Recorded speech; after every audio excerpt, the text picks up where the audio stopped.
I'm instructed to, before I start anything, everyone silence their phone. Just to remind you to please check silence your phone.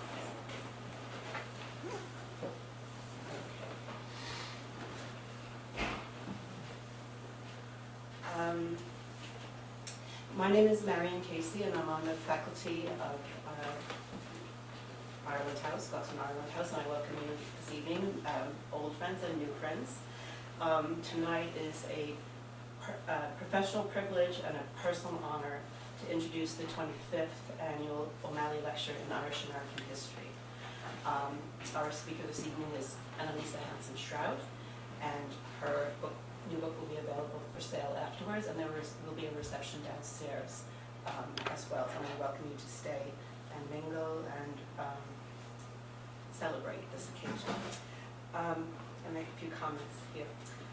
Irish America as an academic field, rather than as a side interest of a scholar established elsewhere, emerged near the end of the 20th century. By then, immigration and ethnic studies were so robust that comparative and global dimensions could be incorporated, while Irish studies was mature enough to look beyond Ireland and Great Britain. Irish American studies, despite being a late bloomer, benefited from the progress made in those other fields. There were some significant milestones in this new departure, such as the publication in 1996 of the New York Irish, edited by Ron Baer and Timothy Marr, and also in 2000 of the American Irish, a history by Professor Kevin Kenny, the director of Gosford Ireland House.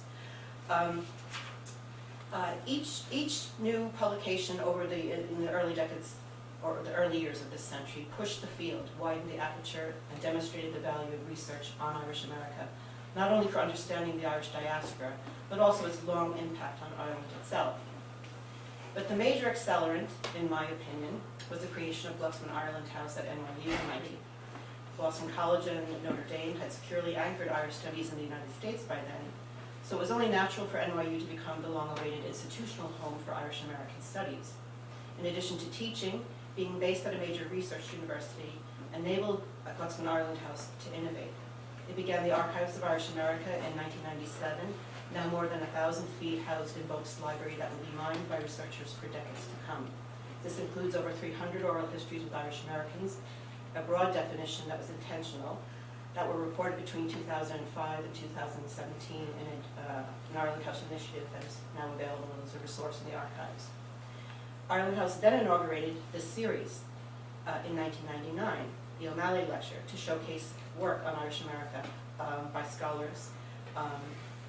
And Anelise is the 25th on a list that is pretty impressive list. Then Ireland House started the first ever graduate degree in Irish and Irish American Studies, followed in 2007, and here we are. It also published 2 important essay collections during this period, Making the Irish American, History and Heritage of the Irish in the United States, and Ireland's Allies, America in the 1916 Easter Rising. Kevin's predecessor here, Joe Lee, said that Irish America has plenty to give voice to. And he hoped that Making the Irish American would remind us of the richness of tone and variety of the range of that voice, however gruff at times, in the belief that it has something worth saying, not only to Irish America, but also to America itself, to Ireland, and perhaps even for those with eyes to see, to the wider world. That hope has culminated in an initiative that Kevin Kenny founded, the Gosford Irish Diaspora Series, in 2021. This is a partnership with New York University Press that produced in quick succession new milestones for the 21st century Irish American studies, including Aiding Ireland, the Great Famine, and the Rise of Transnational Philanthropy. And to introduce Anelise, I have decided to channel her dissertation advisor. I dug out a letter of recommendation he wrote for her in 2011. So please bear with me. I hope I don't cry. To whom it may concern, I write with in the most positive possible terms about Anelise Shrout's ability and potential as a young historian seeking a university appointment. Her combination of exceptional historical intelligence, intense work ethic, organizational ability, clarity of exposition, and teaching ability rank her in the very forefront of the nearly 200 PhD candidates I have supervised or examined over long years in various universities. Rarely have I felt as confident that a young scholar has the potential to make a distinguished contribution to the subject, the profession, and the department. I first became aware of Ms. Shrout when a colleague, that's me, for whom she acted as a research assistant during her final undergraduate summer, drew my attention to her diligence and imagination in making sense out of long lists of Irish famine immigrants in New York City in 1847, whose condition required their being sent to quarantine. That's a little mistake, isn't it? Okay. The raw material, though copious, was so rebarbative that it demanded virtually vocation-like qualities to sift through, stay with it, and make sense of it. My colleague assured me she had never come across such a combination of apparently instinctive historical feel for material, of which Shrout had no previous experience, and dogged determination to get on top of it. When she applied to the PhD program at the NYU History Department the following year, I had no doubt about her potential for research, and she has handsomely vindicated that judgment, even though she was the youngest applicant admitted. I've been particularly impressed by the manner in which she has come to define her research subject in her own way, and stamped her own authority on her material. A topic that could easily have become trapped in the hibernocentric minutiae of the Great Irish Famine, however worthy in itself, has been expanded and honed to become a highly original contribution to the intellectual and social history of the wider Atlantic Anglophone world. Her focus on the provision and circulation of information through the public media marks a major contribution to the history of opinion formation, while her probing exploration of the response to that information on both sides of the Atlantic marks a second major contribution, this time to the history of philanthropy, of international humanitarian sensibility, indeed of emotion, which would become such significant factors in later disaster relief. Her doctoral dissertation is therefore Atlantic, or at least North Atlantic, in scope and focus, embracing significant aspects of British and American experience, as well as Irish, though requiring a knowledge on her part of the Irish dimension that remarkably few historians of Britain or America ever aspired to, much less possess, and extending even to immersing herself in Irish language courses, once she relies, unlike so many historians, even Irish ones, the necessity to familiarize herself with Irish language sources, to come to grips at first hand with the culture of pre-famine and famine Ireland. Anelise is so organized, so structured, so conscientious, so imaginative, and so literate that I'm not in the least surprised that she has won golden plaudits from history faculty and students in NYU in the courses on early modern and modern Britain, in which she has acted as a TA, and for her contributions to Professor Karen Kupperman's renowned Atlantic History graduate seminar, nor that she has been at the forefront of endeavors to promote collegial activity in designing conference topics, organizing workshops, etc.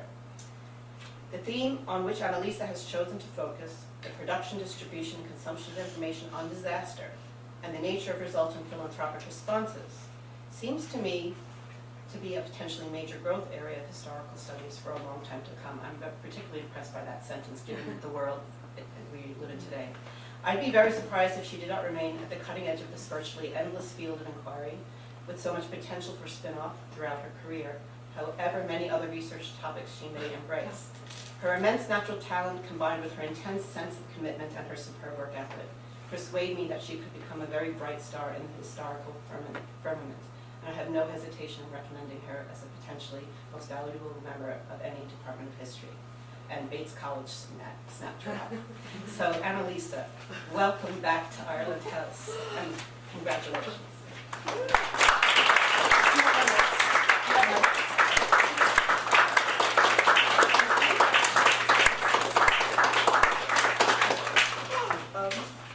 That was a truly delightful surprise. We never get to read the letters of recommendation. No, but Joe's voice was very clear in that, and so that was an incredible gift. Thank you so much. Thank you all for coming this evening. I'm so grateful to be launching this book here at NYU, because it was upstairs in Joe's office, which is now Kevin's office, that the first ideas for this book took shape. And then it was across the square in the King Juan Carlos Center, where I really learned to be the kind of historian who gets to tell stories about everyday people caught up in transatlantic events. So before I start, I just want to say that any success that this book might garner, I think, is attributable to the folks here, and obviously any faults are my So, Aiding Ireland is about why interest in Ireland went viral in the middle decades of the 19th century. And in the book, I talk about a range of people around the world with little or no connection to Ireland who nevertheless decided to become invested in Irish famine relief. And by invested, I mean sending money, but also becoming involved in debates about the best way to aid the starving Irish. These included workers in British industrial cities, sort of famously hibernophobic workers in British industrial cities.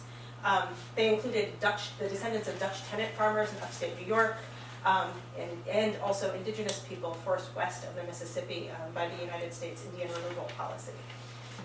Together, donations to Ireland amounted to millions of dollars from thousands of people.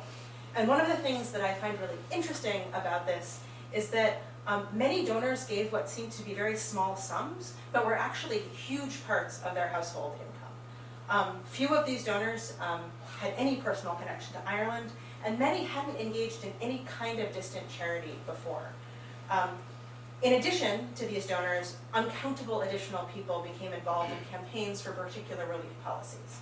And so I don't think it's an exaggeration to say that relieving Ireland really became the business of people around the world. And one of the reasons that I began this book was to understand why this famine in this moment prompted that kind of response. Slides, there we go. So I'm not going to talk about all of the dots on this map today, but these are all of the sites that I looked at in the course of researching this book. And we keep finding out about new donors. New archives emerge that tell us about new surprising people who sent money to Ireland.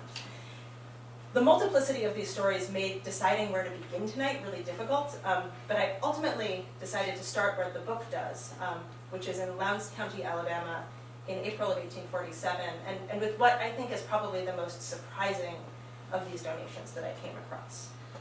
I love maps, so that's where we're beginning, just in case you need context.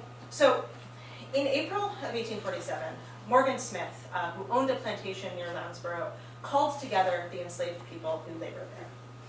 He described the famine that was then decimating Ireland, and asked whether those present, who he had required to be there, to give up one meal a day to aid the starving Irish. So I'm going to spend the next 50 minutes or so talking about what this event means. But I'm going to begin with a little bit of context for what was happening in Ireland, just to kind of set the scene. So by the spring of 1847, Ireland was more than a year into a devastating famine. In 1845, what farmers described as a blight of unusual character began to infect Irish potato crops. And this is a picture of potatoes before the blight and after the leaves started to rot off. So potatoes putrefied overnight, and rot appeared as if by magic in tubers that had seemed perfectly sound a few days before.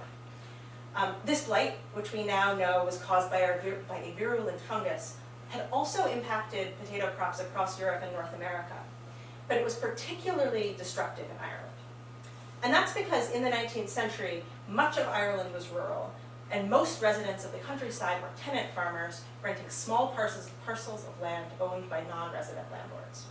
Most of the tenants were Catholic, most of the landlords were Protestant, and members of Anglo-Irish families who had consolidated power in Ireland for generations. In fact, it was only in 1828, so less than 2 decades before the appearance of the blight, that Irish Catholics were permitted to sit in Parliament and represent Irish voters, though the rural Irish, most Irish people, were excluded from the electorate.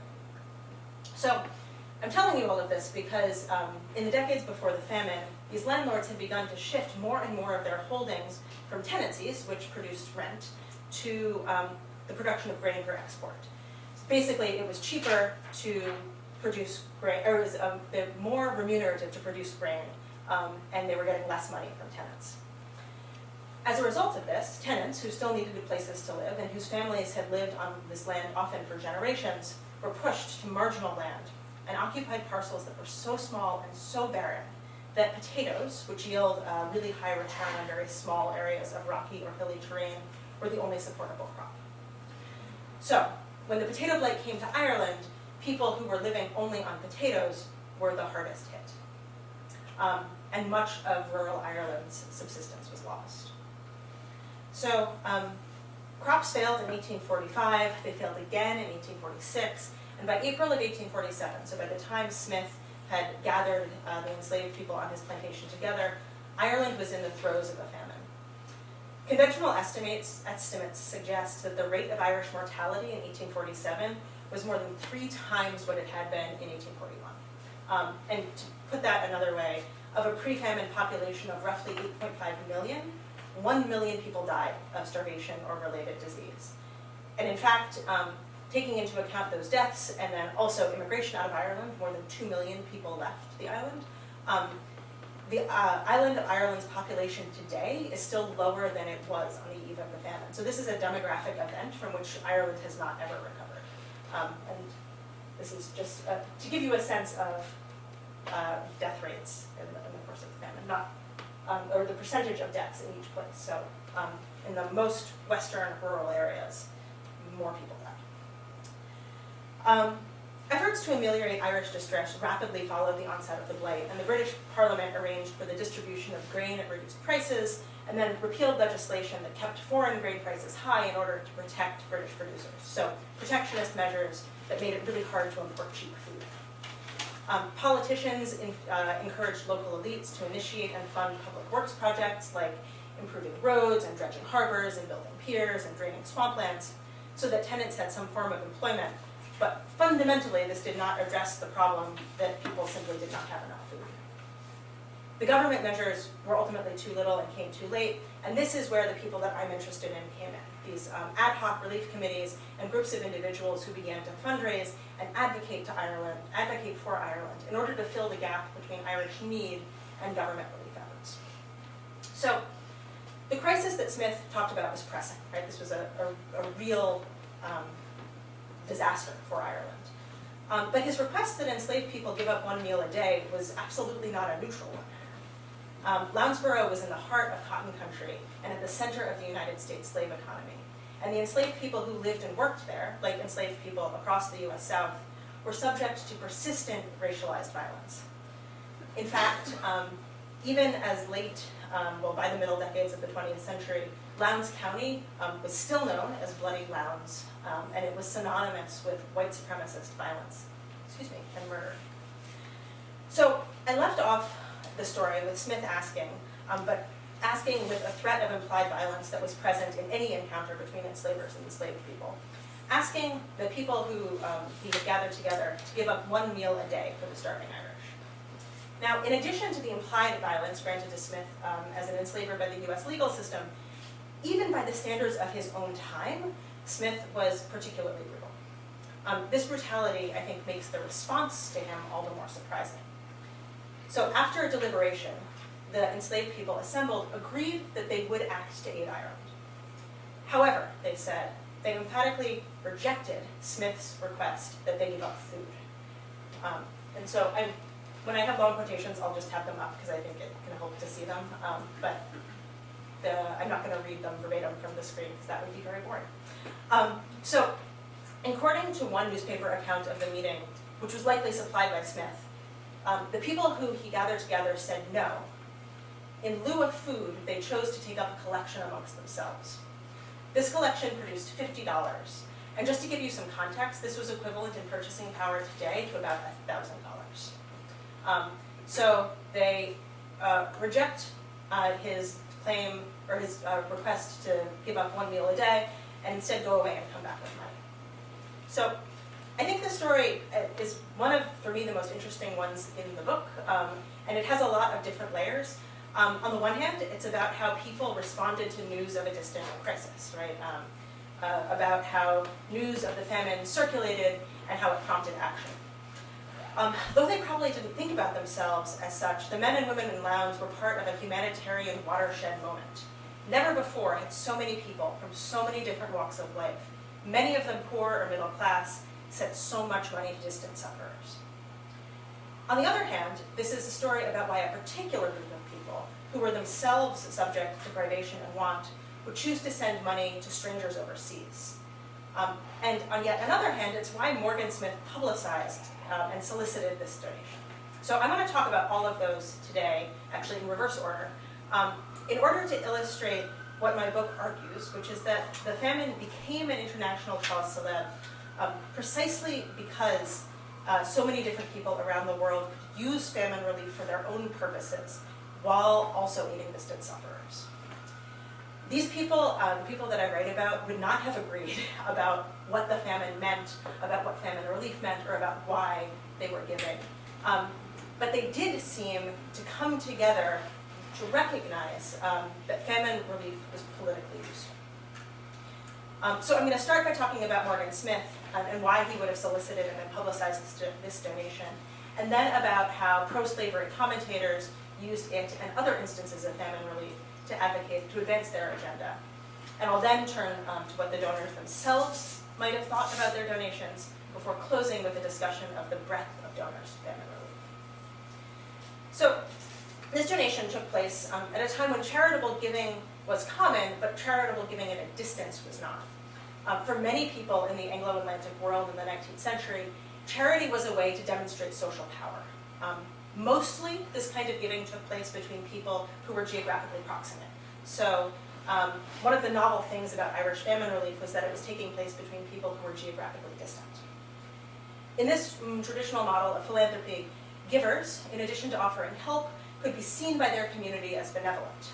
So people with wealth were sharing that wealth and could accrue social capital for doing so. And recipients were sort of cast by their community as needy. So it was a really public performance. There was a slight twist on this framing in the US South, where apologists for slavery argued, in the face of, by the way, considerable evidence, that a slaveocracy ensured a comfortable life for all, including enslaved people, enslavers, and poor whites. So for white Southerners, when people needed charity, it was evidence of sort of a failure of that system. The flip side of this was that when poor white people explicitly requested charitable assistance, again in the antebellum South, those requests were often viewed as a marker of subordinate status and as a failure. In fact, enslaved people reported that explicit requests for aid were viewed as one of the most distasteful kinds of encounters between white people. So not only was this understanding of charity operating in white Southern communities, it was also visible to enslaved people, and that's going to be important later. So given that charity was a way of demonstrating social superiority, it seems odd that Smith would encourage the people he held in bondage to give and then publicize that donation. I think that he did so largely in service of reputational repair. So Smith was in 1847 in kind of a lot of social trouble. He was reputed to be frequently drunk and violent, and at the time of this donation, his wife of over 20 years, Sarah Smith, was in the process of fleeing her home and suing for divorce. According to Sarah Smith's suit, she and her household suffered fears of personal violence occasioned by conduct and threats, occasioned by his conduct and threats, and she reported repeated acts of unkindness and harsh treatment, and on one occasion, actual violence, including pulling her nose and spitting in her face. And that further, in order to annoy and distress her, he causelessly punished and ill-treated her, and took the life and seriously injured the people that she enslaved. So I do want to point out that for Sarah Smith, killing enslaved people was framed as an inconvenience designed to annoy and distress her. Sarah Smith particularly detailed Morgan Smith's obsession with forcibly administering medicine to his slaves until they died, and that no entreaty or persuasion can induce him to desist. And in her suit for divorce, Sarah Smith also cited her discovery that her husband committed adultery with an enslaved woman named Ives, which I think is an act that we might more accurately describe as rape. If Smith was like other plantation owners, this was not the first instance of sexual violence. Morgan Smith's behavior led Sarah Smith to leave both her husband and her home, fleeing to the protection of her son.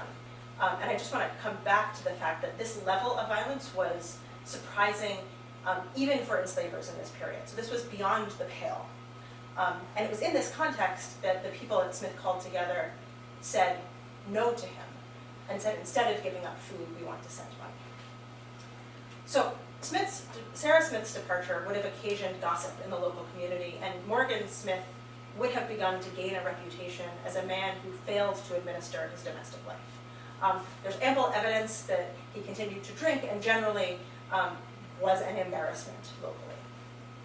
So I think that Morgan Smith's willingness and even enthusiasm to solicit and then broadcast news of this donation can be attributed to his understanding that famine relief was a way to claim that he was a measured and benevolent enslaver.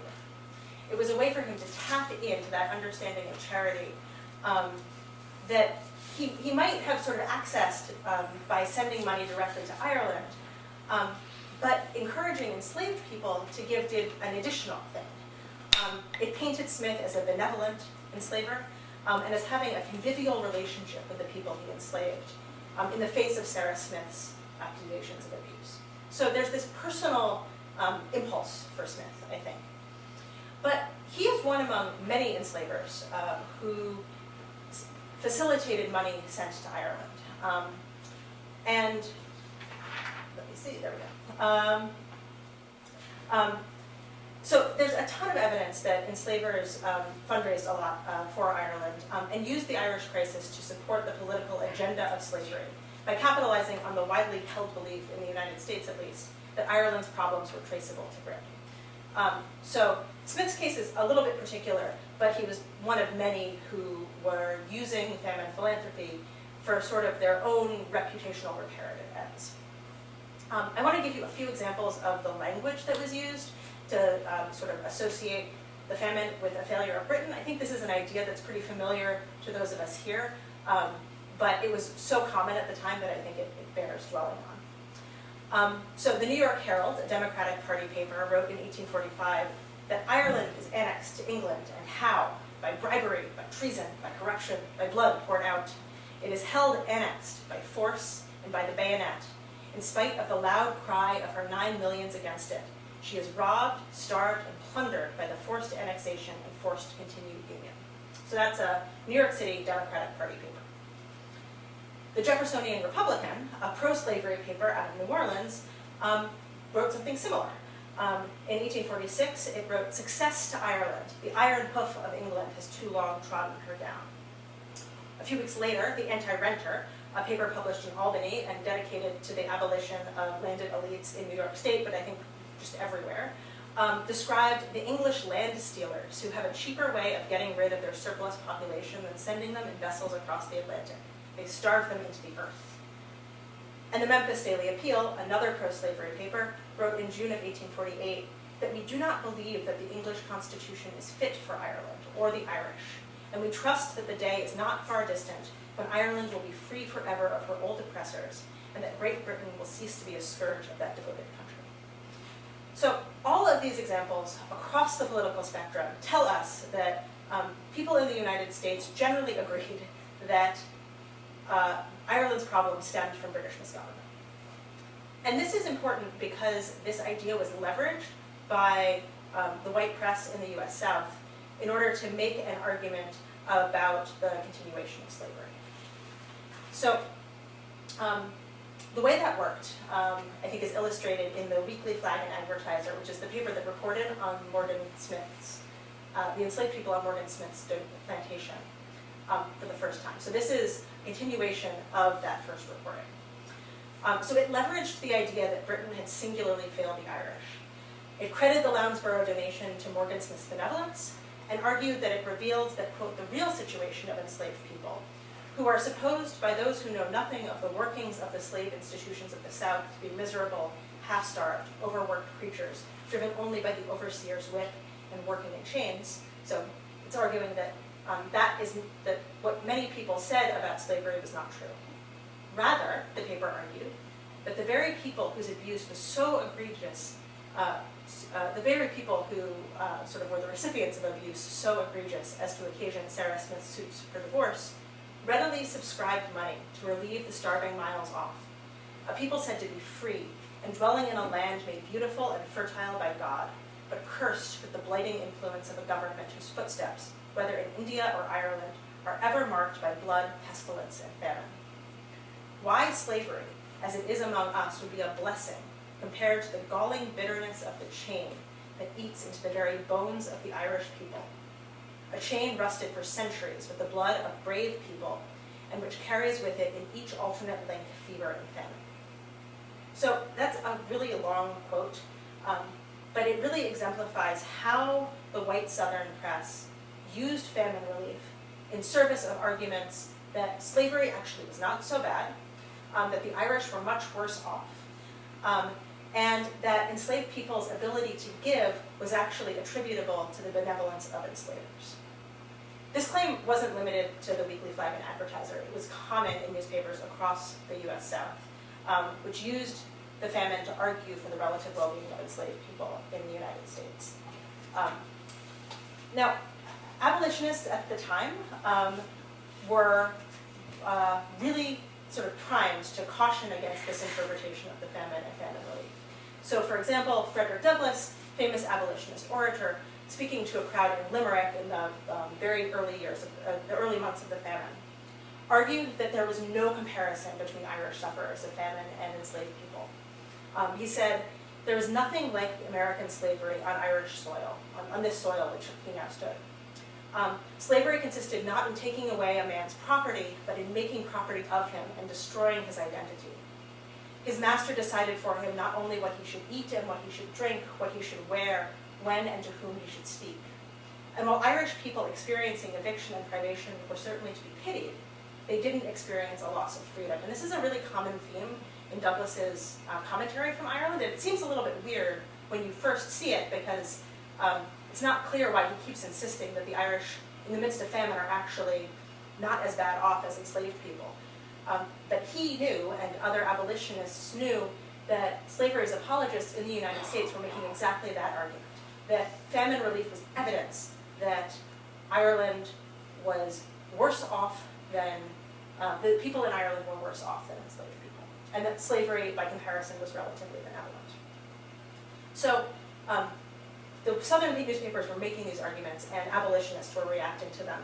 But they were also reacting to the kind of reputational laundering that Morgan Smith was attempting.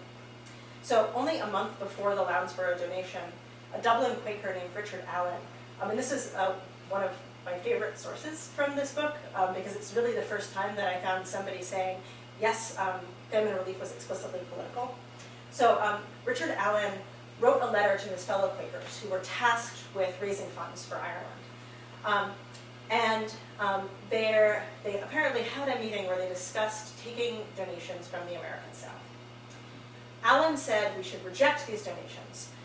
If we accept them, we lend moral authority to enslavers and stamp them with the seal of Christian charity, and apply a flattering unction to enslavers' souls. He feared that if Quakers raising funds to feed the starving Irish were willing to recognize enslavers as benefactors, that they would not be in a position to bear testimony against their sins. Accepting money from these people might in degree justify enslavers' pretensions to genuine kindness and compassion, and afford philanthropic credibility to politicians who had staked their political existence on the maintenance and perpetuation of slavery.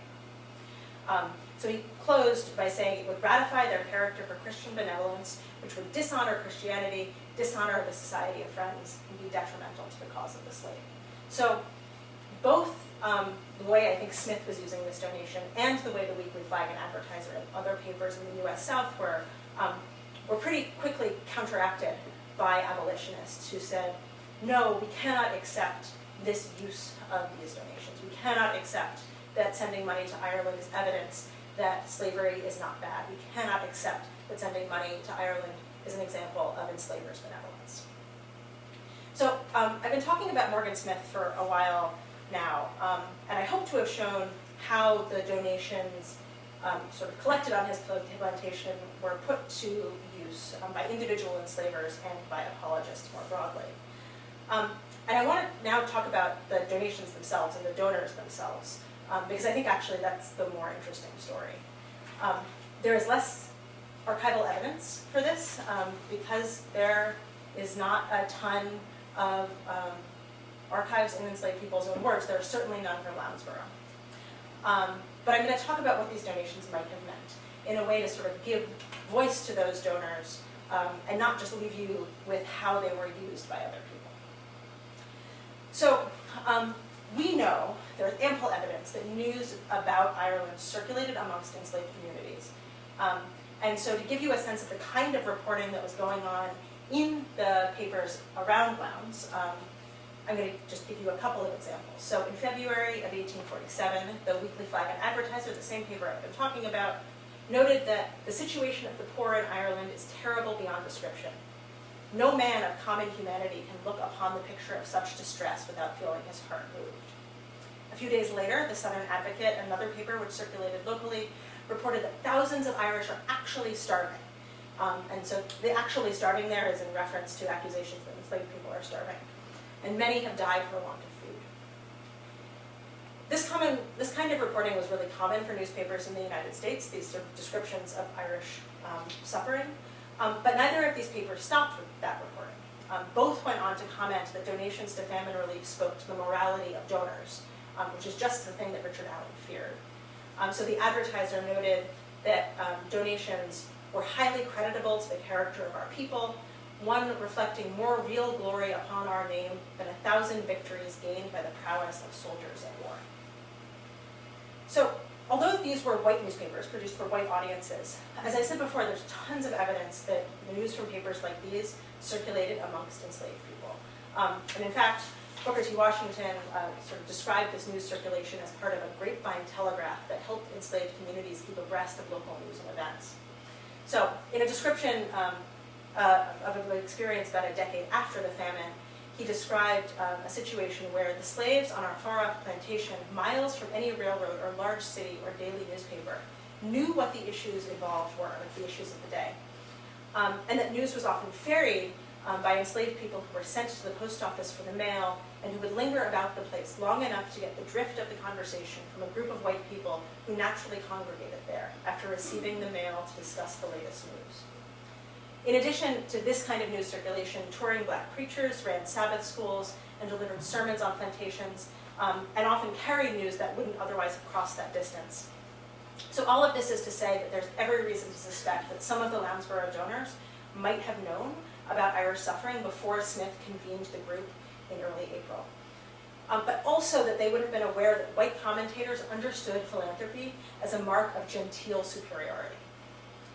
Acceding to Smith's request to give to Ireland then wasn't just a capitulation to an enslaver's whims, but was an engagement with ideas about the Irish circulating within Southern print news networks and beyond. So in order to understand why they raised funds for a charitable cause and agreed to send money overseas, and so much money, I want to talk about the multiple meanings that this donation might have taken on. So I'm going to talk about the money, and then talk about what it meant in terms of food, and then finally autonomy. So to begin with, the money collected by Lounsborough donors represented labor undertaken in exchange for money, but it also represented risk. So in Alabama in the 1840s, it was forbidden to buy, sell, or receive of, to, or from a slave any commodity whatsoever without the leave or consent of the master, owner, or overseer of such a slave. Similarly, enslavers were prohibited from permitting his or her slave to go at large or to hire him or herself out. So these laws were intended to limit the ability of enslaved people to run away, but they also served to limit the circumstances under which enslaved people might raise funds of their own. Without Smith's explicit permission, the money raised in Lowndes could have been evidence of the commission of a crime. And there's, even if it was raised with Smith's permission, there are ample examples of enslaved people being punished for this kind of action, which disrupted white expectations about what enslaved people should do. So despite these restrictions, enslaved people did grow crops and sell goods and raised funds, and so apparently subverted legislation that sought to prevent them from making money. But I do want to note that earning this money at all was risky.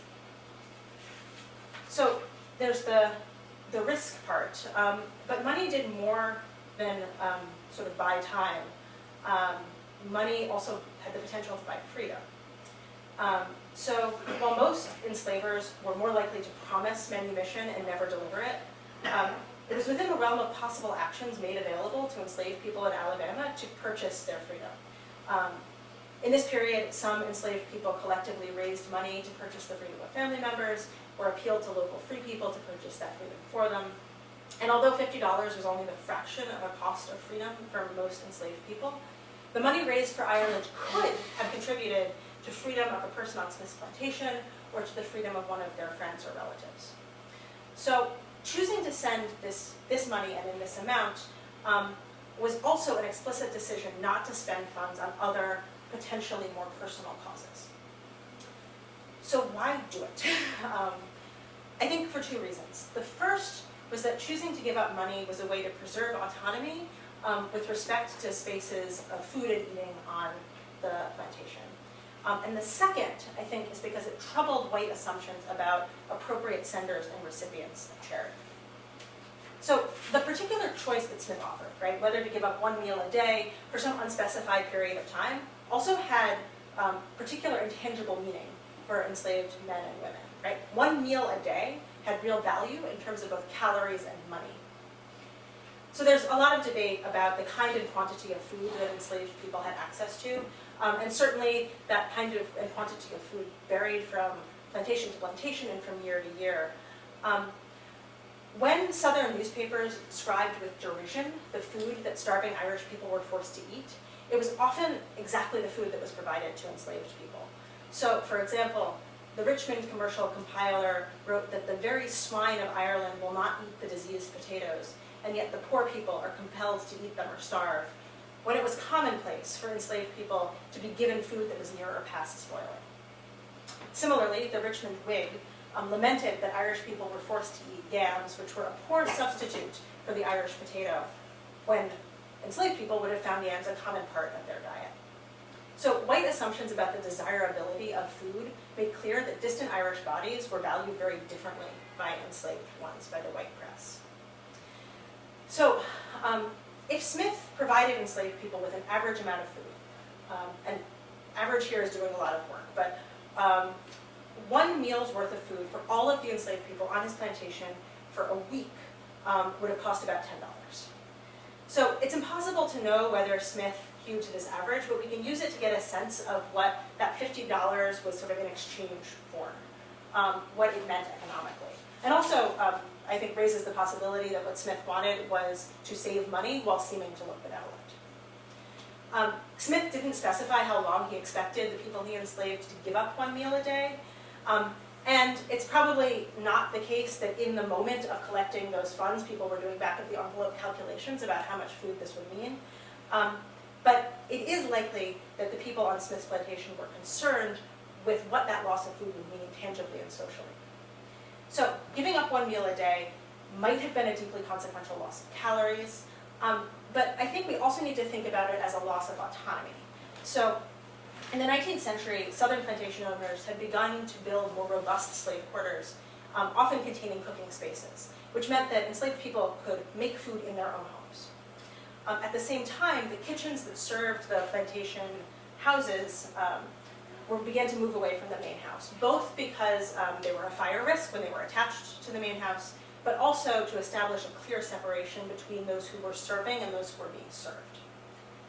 One consequence of these architectural developments was that enslaved people gained increasing autonomy and distance around the cooking of food. So cooking of food became a thing that happened separate from the gaze of enslavers. So just to, I think, give you a sense of how that space was used, one planter in Mississippi noted in 1846 that the people he enslaved cannot or will not, they do not, eat in as short a time as whites. I can and do eat my meals from 10 to 15 minutes. They will eat 30 by the watch, and oftentimes 45. And so this is a complaint that he was making in a kind of an uncritical way, but I think it reveals the ways that preparing and eating food was a way for enslaved people to carve out time that was otherwise unavailable to them. So choosing to keep the food and give the funds was not just opting for one form of value over another. The enslaved people who lived and worked on Smith's plantation might have been trying to hold on to a space where they had relatively more control over everyday experiences. They might alternately have viewed food as an obligation of enslavers, but the law said that enslavers were obligated to feed the people they enslaved. and not something that could simply be given away. Smith might have been really stingy with rations. I think there's a lot of evidence that he was likely to have been. And the idea of living with less than what he provided might have been impossible for enslaved people to imagine. Giving funds might also have been a way to remind Smith of the value of their labor. But when choosing between hard-earned money and the possibility of starvation themselves, these people might have opted to sacrifice capital for food. So it might not have been that Ireland in particular was the thing that they really wanted to send money to, but this small act of self-determination was about protecting space and calories. But they might also, when forced by threats of violence to do something in response to the starving Irish, might have deliberately chosen a kind of giving legible to enslavers. As the Weekly Flag and Advertiser wrote of white donors, as highly creditable to the character of our people, one reflecting more real glory upon our name and as a marker of common humanity. So I'm not arguing that any one of these possibilities explains the collective decision to send aid to Ireland. Individuals might have been moved by one or many or in different ways. But I do think that we need to consider this decision to send money rather than food to Ireland as a small way to claim autonomy or to resist some of the violent unfreedom of slavery. And in this, I'm drawing on the work of Stephanie Camp, who says that alternative means of resistance are really hard to locate in the historical record. We don't see them as much as we see violent rebellion. But that small acts with sometimes outsized consequences have opened enormous possibilities for understanding the meaning of actions that might otherwise appear to be idiosyncratic. So I think in the case of a donation like the one from Lowndes County that really doesn't make sense in the context that we know about for charity, we need to look for the other work that it was doing and the unstated meanings of that work. So I'm going to close in a moment, but before I do, I want to talk about why I don't think this donation was about solidarity, which I think is one of the possible interpretations of a donation like this. Although the donations from Lowndes might initially appear as a kind of transnational bridge between oppressed populations, I think that the Lounsborough donors were in fact rejecting solidarity, and rather claiming the moral superiority that Southern charity more broadly was freighted with in white communities. And I think this in part just because of the kind of unrelenting drumbeat in the white press that the Irish were worse off than enslaved people. That was a really hard narrative to get away from. It was present in all of the newspapers that I looked at. And given that we know that this news was circulating within enslaved communities, it seems really unlikely that these people, if they were able to, would have sort of supported that narrative. But I also want to come back to some of the things that Frederick Douglass said about sort of challenging that idea of solidarity. And here I don't mean to suggest that Douglass spoke for all enslaved people, but I do think, number one, we know that his words were also circulating within enslaved communities in the US South. And also I think that they give a sense of some prevailing narratives. So, as I said before, Douglass traveled throughout Ireland during the famine. He left the United States in August of 1845 and for 2 years toured the United Kingdom and Ireland. He observed firsthand the extent of Irish distress. And in a letter written to fellow abolitionist William Lloyd Garrison after visiting Ireland in February of 1846, and this letter was subsequently reprinted in abolitionist newspapers, Douglass lamented that the limits of a single letter are insufficient to allow anything like a faithful description of those painful exhibitions of human misery which meet the eye of a stranger at almost every step. And although he described an Irish hut which seemed constructed to promote the very reverse of anything like domestic comfort, and which was populated by people in much the same degradation as American slaves, he was famously, even at the time, cautious about this framework of solidarity. So he would, every time he talked about Irish suffering, say, but it is not as bad as the suffering of enslaved people. An article in January of 1848, for example, celebrated the benevolence of Irish people who had made one and the same operation the means of serving the starving Irishman and the imbruted American slave, but then he immediately pointed out that their success relied on the fact that destitute Irish people owned their own labor and were therefore able to work for wages. When Douglas privately and in speeches referenced Ireland, it was almost always in terms of the context of broad obligations to humanity. Always said that Irish people should first attend to the cause of enslaved people. So when white Americans turned to Ireland as an example of true and authentic suffering, Douglas was working to decenter the plight of famine victims and recenter the horrors of enslavement. So given all of this, I think that for donors in Lounsborough, famine philanthropy's use was much more likely to be in its appropriation of a white charitable model which cast givers as exceptionally humane, especially in the face of abolitionist efforts to the reverse. So I think there is basically very little to be gained by claiming solidarity with the Irish, and much to be gained by sort of being seen to act benevolently towards a group of nearly universally recognized distant sufferers. And I think that that had the power to undermine some white assumptions about Black inhumanity at this time. So this is one story amongst a lot. Other groups put famine philanthropy to very different ends. So I'm back to my map. Tenant farmers in upstate New York used their donations as an opportunity to draw attention to coercive landholding systems on both sides of the Atlantic, and also suggest that a rebellion was possible if their own landlords didn't get in line. Some of the most famous famine donors, Cherokees and Choctaws, wrapped their donations into critiques of US imperialism, very much creating a narrative of solidarity with the starving Irish. So for them, I think it was a useful, solidarity was useful. Commentators in British industrial cities, which were famous for being hibernophobic, pointed to the famine as an example of the need to repeal protectionist laws and couched that repeal as a kind of famine relief. And at the same time, politicians in London were arguing that famine relief was sort of bound up in the necessity of empire. So these people would not have agreed in their interpretations of the famine, but they all looked to it as this place of political utility.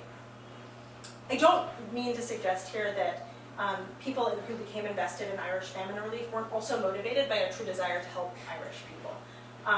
This is not a cynical argument that philanthropy is only ever political. But what I hope to have shown is that people becoming involved in aid for distant sufferers for the first time chose Ireland, or chose to engage in Ireland in particular ways, because it was a useful proxy for a range of political goals and objectives. So in the course of engaging with famine relief, either as policy or through donations, people around the world learned to use relief both as direct political action and as a way to comment on politics at a distance.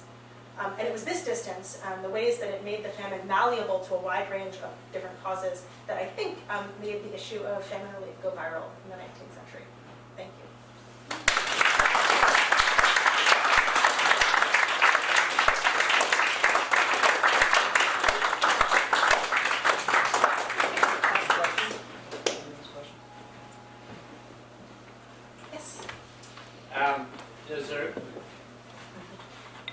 A recent mantra in American politics has been follow the money. So could you give two examples of, again, how the money was raised, and then how it got from Alabama to wherever it got to? Yeah, so at the center of these relief efforts were Quakers. There were three major relief organizations, but the Society of Friends was the dominant one. And so ad hoc groups all over the world would sort of form, have a dinner, have a toast, sell some lace, collect money, and then would send it to the Quakers. And we know this because the Quakers kept impeccable records. So they listed, we got this amount from this group on this date, often after this event. So we have this incredible archive of just the kinds of fundraising efforts that were taking place. So in a practical way, a small ad hoc group, so we can take Smith's donation, right? This also assumes, by the way, that Smith actually sent the money, which I think there's a question mark about.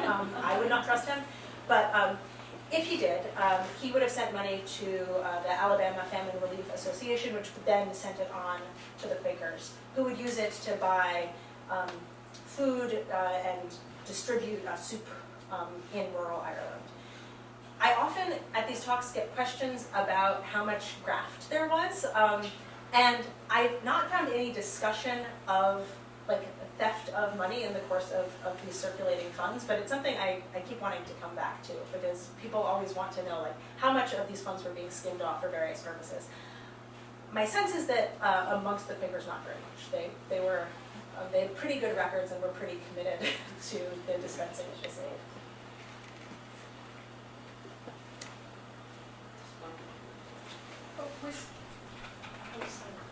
So many microphones.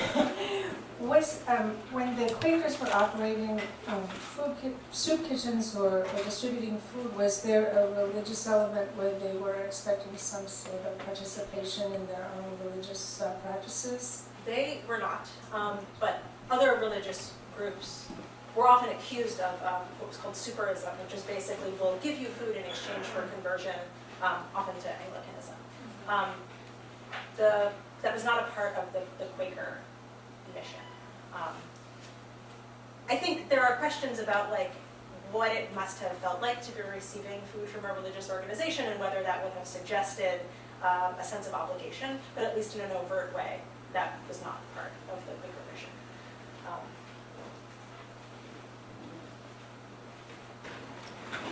Thank you, Anelise. I wonder if you might reflect on famine memory and philanthropy. Why, for example, the Choctaw is remembered or Queen Victoria's donation is remembered when some other more spectacular donations were forgotten. I've been thinking about this recently because I made the mistake of going on to X, formerly Twitter, I think is how we are supposed to talk about it. And somebody responded to an announcement of this talk saying the Choctaws only gave $35, which is factually untrue. But they said the Choctaws only gave $35 and British people gave thousands and we should be paying attention to that. And I am just so fascinated by that as a response. I think that the Choctaw and the Cherokee donations, for me, are about sort of early or nascent anti-colonialism, and that's a story that is really powerful and attractive. Trying to think about how people are suffering under similar structures of oppression and sort of see commonalities with each other at a time when seeing those is pretty unlikely. So for the Cherokees and Choctaws, right, a decade before the famine, they had been violently expropriated from their lands in the American Southeast, and were only beginning to recover by 1847, and yet raised hundreds of dollars to send to Ireland. That is a story that makes us feel good about philanthropy. I think also, this is like a couple of firefly moments. I was once in this room talking to somebody at a talk about this project, and I said, I'm interested in why people sent money to Ireland during the famine, and he said to me, well, of course we sent money, we're Americans, it's what we do in response to the Irish, which I think is also a really attractive narrative. So I think in a simple way, the stories about the Irish, or about the Cherokees and Choctaw sending money are stories that we like to tell. The story about Queen Victoria sending 50 pounds is a way to sort of get one in on the British Empire. I think that to some degree, just the multiplicity of donors makes it really hard to get one's head around why all of these people were doing this, right? It is a really idiosyncratic story. And I'm hoping that my intervention and contribution to the field here is to say that individual reasons are less important than the fact that it was politically useful to do this work. And what I'm hoping is that this also helps us to think about how philanthropy operates today. That it's always about helping people, but it is also, I think, always about something else, and understanding how it's about something else helps us to understand why some particular causes are really attractive and others are not. I've been thinking about this a lot with fundraising for Ukraine recently, for example. Anelise, that was great. I'm really excited. I actually have lots of questions, and I'm really excited to read the book, so I get their answers. But I wanted to ask about the politics of the receipt of the aid. You talked a little bit about the fight about whether or not to accept money from enslavers. But I'm wondering kind of how the receipt of the aid, with all of these multiple political meanings, created a particular politics, either both in Ireland but also maybe in London, right? the observation of all this international. So the kind of sad punchline of the Richard Allen story is that the Quakers ultimately take the money. And this is actually kind of a weird thing for Quakers at the time to do. They, prior to this, had been rejecting donations to other causes on the basis of things like this was the product of a dance, and we don't accept money that was raised at a dance. But I think for Dublin Quakers in particular, the extent of the famine was real and pressing, right? So it was a choice between, do we stand on this principle, which we truly believe in, that slavery is bad and inhumane, and in doing so, are we consigning our fellow countrymen to death? So I think the politics of it are ultimately that the source of the money doesn't matter for those Quakers, though I think for me, the part of that story that is really interesting is seeing how enslavers are talking about their donations in exactly the way that Richard Allen says they might. So they're not ever talking to each other, but he is diagnosing a thing that he was certain would happen. I want to think more about the London question, if that's okay.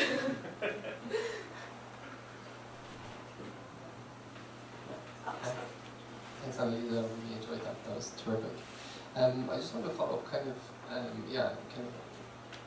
point that Cormac made and that has been echoed in a few other places. Just I'm really interested in the cash elements, the fungibility of cash. It always strikes me that the famine, public works was about brought 2 million people, maybe 750,000 people directly into the cash economy in Ireland, part of what the public works was supposed to do. And at the same time, the charitable raising of funds is also hugely cash dependent, it seems to me. So the question I had is, particularly if there were financial channels being used, was getting the money within the United States, I can understand that would be dependent on, like sending small amounts of cash to various conduits, and it would all accumulate somewhere, let's say in New York or a major city, and end up in a bank account. But was it that the money then was likely to have gone transnational between banks using the international banking system, or, because I know from your book as well, the two major ships, would it have been a question of stocking up, at that point expending the money, so that the money is remaining within a territorial entity and then being spent on goods or whatever and consumed within the, purchased within the US and then put on boats and then sent over? Or is it that the money was somehow transferred over using really early kind of wire technology or other type of credit facilities and then spent elsewhere? I think the cheeky answer is like yes. It was not a consistent mode of moving funds, and in fact, another of the themes in the Southern press was that the famine was ultimately good for the U.S. South because the relief organizations were buying grain from the U.S. South. And so there was a little bit of like, well, we really should help them because after all, we are profiting from this. So some of it, I think, was buying grain in America and shipping it. I think within the pound ecosystem, I think they were moving actual money in some cases. Yeah. So, yeah. Thank you. Thanks so much. There's a microphone if you wanted to. Thank you so much for a wonderful presentation. And my question is, we're looking at amazing 19th century famine, and we are in the 21st century, and we talk about climate change and maybe more famine to happen. So what is the takeaway from the 19th century that could be applied in case we have something in the 21st century? I mean, I think that the people who work in philanthropy already think about the thing that I'm about to say, so I don't mean to say something that is revelatory for folks who work in development and fundraising, but I think thinking about connections between prospective donors and sufferers is always a part of the fundraising process. It's never going to be simply, there is a crisis, people will open up their pocketbooks. There's always, I think, the reason that particular philanthropic causes get traction is because they can be connected to a personal interest. And that, I always feel cynical when I say that, but I think one of the things that the famine did was normalize that understanding of the political value of giving. So my cynical answer is always leverage connections that, between sufferers and potential recipients of aid. And my less cynical answer is I think we need to get better about having empathy for people who are different from us.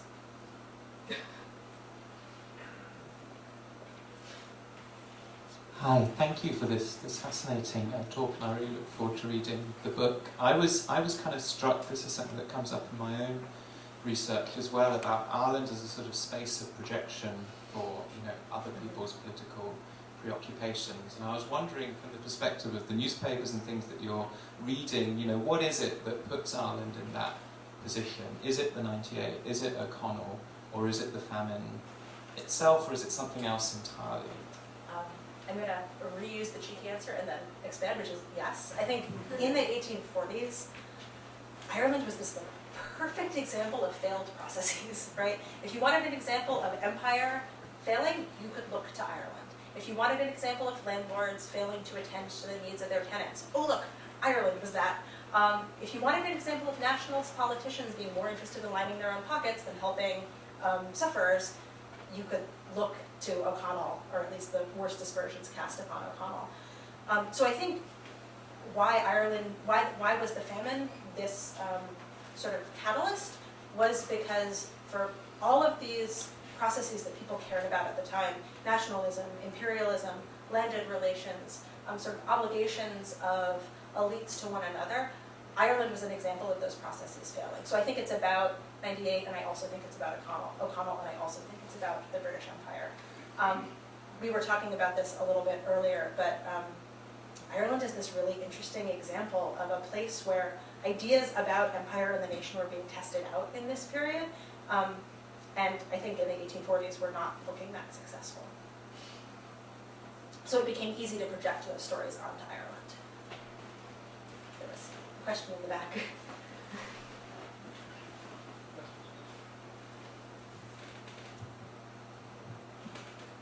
I'm going to run for a train, but I just wanted to say that was such a wonderful talk, and very, very moving to see you up there as Professor Shrout. And I do have an actual question. Were women's groups involved in aid, and did this intersect with the women's movement that was just getting started in the U.S. in this period? Was there a way that middle-class women's organizations had anything to do with this? I don't remember that as part of the project. I checked the index real quick because I haven't read the whole thing yet. I didn't see it, so I thought it was a legit question to ask you. No, it is absolutely. I didn't find evidence of women's groups explicitly using the famine in terms of their own politics, but there is quite a lot of discussion of sort of women as really exemplary donors. Which I think is part of a broader tradition of sort of giving women credit for that kind of charitable, emotional work. So I think it could be there.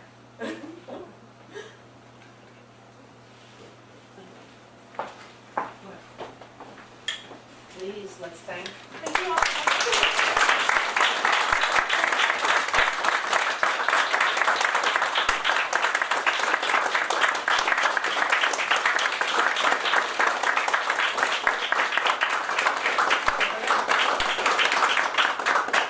And I also want to take a moment to acknowledge the benefactor of this O'Malley lecture series, Cormac O'Malley, especially on the 25th, the occasion of the 25th lecture. Well,